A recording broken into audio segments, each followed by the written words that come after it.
নিয়তি ইমান নিৰ্দয় কেনেকৈ হ'ব পাৰে নিষ্ঠুৰ নিয়তিৰ পৰিহাসত ইপ্সিত লক্ষ্যৰ ক্ষণিক দূৰৈত থমকি ৰৈ গ'ল অহৰ্ষবৰ্ধনৰ জীৱন চক্ৰ বছৰজোৰা সাধনা আৰু কষ্টৰ পাছত প্ৰশাসনিক সেৱাৰ পৰীক্ষাত সুখ্যাতিৰে উত্তীৰ্ণ হৈ প্ৰশিক্ষণ সম্পূৰ্ণ কৰি আৰক্ষী বিষয়া ৰূপে জীৱনৰ প্ৰথমটো পদবীত যোগদান কৰিবলৈ যোৱাৰ বাটতেই এক পথ দুৰ্ঘটনাত থিতাতে নিহত হয় IPS বিষয়া অহৰ্ষবৰ্ধন উকা হৈ ৰল অহৰ্ষবৰ্ধনৰ বাবে অপেক্ষাৰত সহকাৰী আৰক্ষী অধীক্ষকৰ চকীখন মৃত্যুৰ এই মৰ্মান্তিক কাহিনীয়ে এতিয়া ব্যথিত কৰিছে সমগ্ৰ দেশবাসীৰ হৃদয় এক মৰ্মান্তিক ঘটনাত মধ্যপ্ৰদেশৰ এজন IPS বিষয়া প্ৰথম পোষ্টিঙলৈ যোৱাৰ পথতেই এক ভয়ংকৰ পথ দুৰ্ঘটনাত পতিত হৈ মৃত্যু ঘটে IPS বিষয়া 26 বছৰীয়া হৰ্ষবৰ্ধনে দেওবাৰে কৰ্ণাটকৰ হাছান জিলালৈ নিজৰ প্ৰথম দায়িত্ব গ্ৰহণ কৰিবলৈ গৈছিল কিন্তু নিজৰ জীৱনৰ ইপ্সিত লক্ষ্য আৰু তেওঁৰ মাজত যেন থিয় হৈ আছিল কালনিয়তি এক মাৰাত্মক দুৰ্ঘটনা আৰু ক্ষণিকতে থানবান হৈ গ'ল এটা সম্ভাৱনাময় জীৱন এটা সপোন কৰ্ণাটক কেডাৰৰ 2023 বেটছৰ বিষয়া হৰ্ষবৰ্ধনক সহকাৰী আৰক্ষী অধীক্ষক হিচাপে নিযুক্তি দিয়া হৈছিল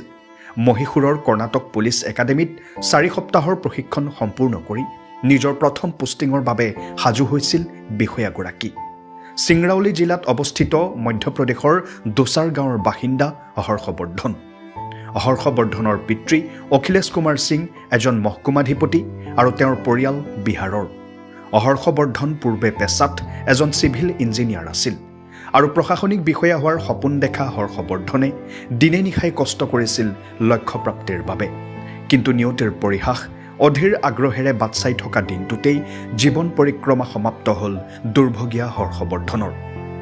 জানিব পৰা মতে হৰ্ষবৰ্ধনে হাছানলৈ যোৱাৰ পথত তেওঁ যোৱা আৰক্ষীৰ বাহনখনৰ টায়াৰ হঠাৎ ফাটি যায় আৰু নিয়ন্ত্ৰণ হেৰুৱাই গাড়ীখনে প্ৰথমে এটা ঘৰ আৰু তাৰ পাছত পথৰ কাষৰ এজোপা গছত প্ৰচণ্ড খুন্দা মাৰে গন্তব্যস্থানৰ পৰা মাত্ৰ 10 কিলোমিটাৰ দূৰত্বত আছিল বাহনখন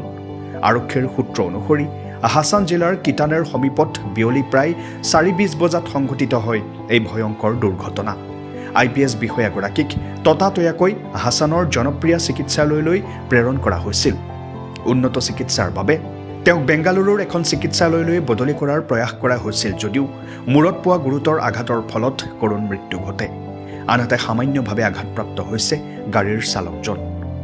মৃত হৰ্ষবৰ্ধনৰ পৰিয়াললৈ সমবেদনা জ্ঞাপন কৰি কৰ্ণাটকৰ মুখ্যমন্ত্ৰী সিদ্ধৰামায়াই এক্স যোগে ব্যক্ত কৰিলে নিজৰ শোক তেওঁ লিখিলে হাছান মাইসুৰু ঘাইপথৰ কিটানে সীমান্তৰ সমীপত এক ভয়ংকৰ দুৰ্ঘটনাত পৰীক্ষামূলক IPS বিষয়া হৰ্ষবৰ্ধনৰ মৃত্যুৰ খবৰ পাই দুখ পাইছোঁ অতি দুখৰ বিষয় যে তেওঁ IPS বিষয়া হিচাপে দায়িত্ব ল'বলৈ যাওঁতেই এনে দুৰ্ঘটনা সংঘটিত হয় বছৰ বছৰ ধৰি কৰা কঠোৰ পৰিশ্ৰমৰ ফল পোৱাৰ সময়তেই এনে হ'ব নালাগিছিল এই মৰ্মান্তিক ঘটনাই এতিয়া সমগ্ৰ দেশতেই বৈছে শোকৰ বন্যা IPS বিষয়াগৰাকীৰ এনে কৰুণ মৃত্যুত সকলোৱে দুখ প্ৰকাশ কৰিছে মৃত্যু এক ৰুহ বাস্তৱ কিন্তু এই বাস্তৱ যেন মানি ল'বলৈ টান পাইছে মানুহে নিউজ ডেস্ক ৰিপৰ্ট UNA